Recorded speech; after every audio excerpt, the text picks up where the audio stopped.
My name is Shantara.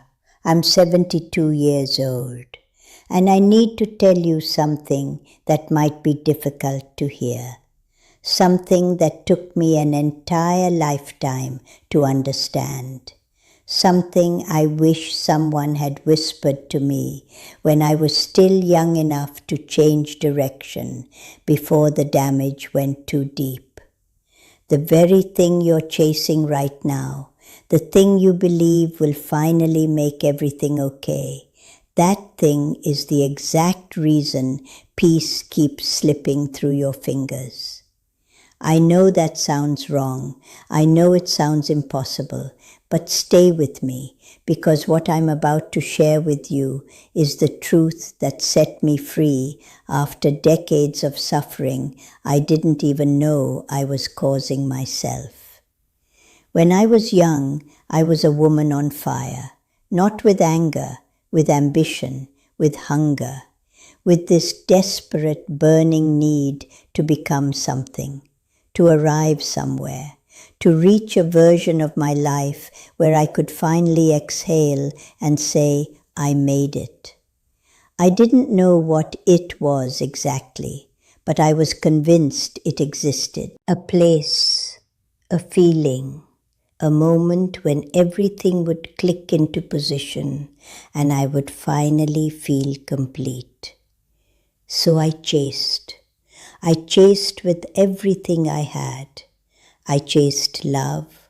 I chased approval. I chased security. I chased the feeling of being enough.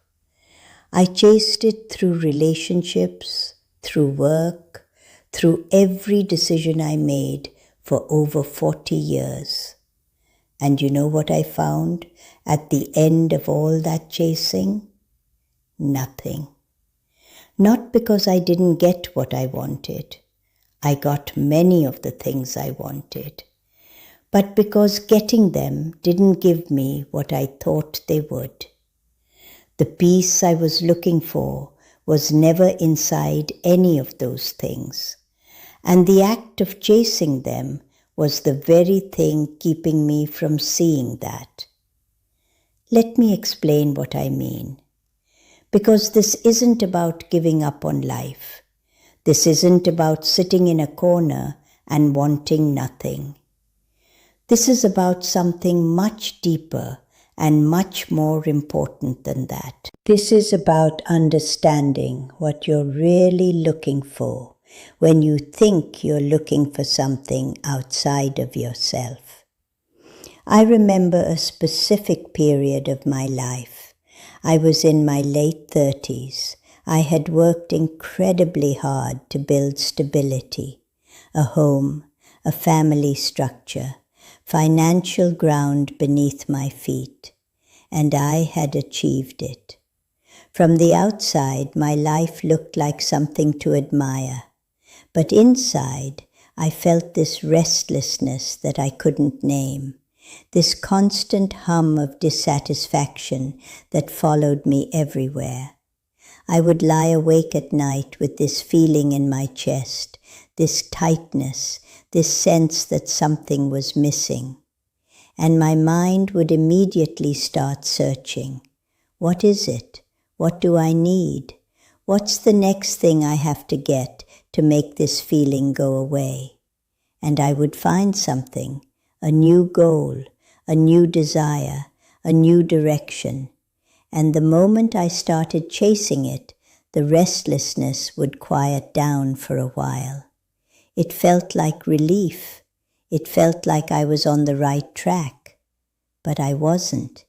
I was just distracting myself from the emptiness. And every time I reached the thing I was chasing, the emptiness came back, bigger, hungrier, more desperate than before. That cycle repeated for years. Chase something, get it, feel good for a moment, then feel empty again. Chase the next thing, get it, feel good, feel empty, over and over and over, like a wheel that never stops spinning. And I couldn't understand why. I couldn't understand why getting what I wanted never made me feel the way I thought it would. I thought maybe I was chasing the wrong things. So I changed direction. I chased different things, better things, more meaningful things. But the result was always the same. A brief flash of satisfaction followed by that familiar hollow ache. And that ache terrified me, because if getting what you want doesn't bring peace, then what does? That question haunted me for years before I found the answer. Here's what I didn't understand back then, and here's what most people never understand in their entire lives. The chasing itself is the problem, not what you're chasing, the act of chasing. Because chasing means you believe that peace is somewhere ahead of you, somewhere in the future, somewhere in the next achievement, the next relationship, the next change, the next version of your life. And as long as you believe that, you will never be at peace, because you're telling yourself with every step you take forward that where you are right now is not enough, that who you are right now is not enough. And that message, that quiet, constant, invisible message, is the deepest source of suffering there is. I want to tell you about the moment I finally understood this. It wasn't a dramatic moment. It wasn't a revelation that came with thunder and lightning. It was quiet, almost embarrassingly simple. I was sitting in a garden. I had just finished a long period of intense striving. I had been working towards something I believed would change everything. And I had gotten it. I had reached the goal. And I was sitting in that garden the day after, waiting to feel different, waiting for the peace to arrive, waiting for that deep exhale I had been promising myself for months. And it didn't come. I sat there for a long time. Minutes turned into an hour, and the peace didn't come. What came instead was a feeling so painful that I almost couldn't breathe. The feeling that I had been lied to, not by anyone else, by myself, by my own mind.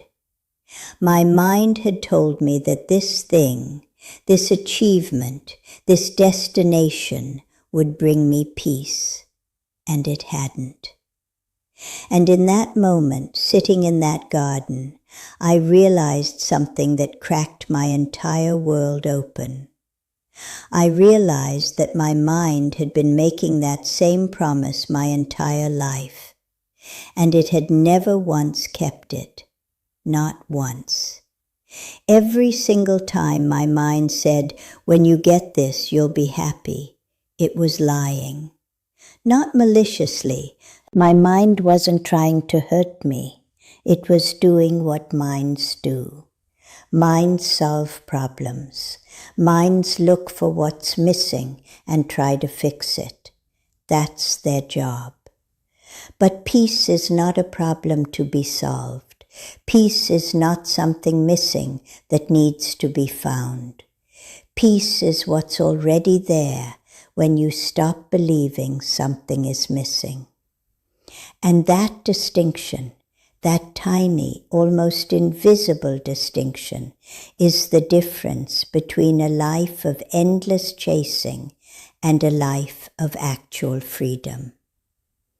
If something in these words is resonating with a part of you that you don't usually let anyone reach, I want you to know that this space is here for you. Stay close. Because what I'm sharing isn't philosophy, it's not theory, it's what saved my life. After that day in the garden, I began a very different kind of journey. Not a journey outward, a journey inward. I stopped asking, what do I need to get? And started asking, what am I running from? And that question changed everything, because I discovered that underneath all the chasing, underneath all the ambition and the hunger and the restless striving, there was fear. A very old, very deep fear. The fear of not being enough. The fear that if I stopped moving, if I stopped achieving, if I stopped proving my worth, I would be revealed as empty, as worthless, as nothing. That fear had been driving me my entire life. Every goal I set, everything I chased, every restless night I spent planning my next move, all of it was powered by that one fear. And I had never seen it, because I was too busy running from it to turn around and look at it. You see, that's what chasing really is. It's not moving towards something, it's running away from something. And the thing you're running from is almost always the same thing.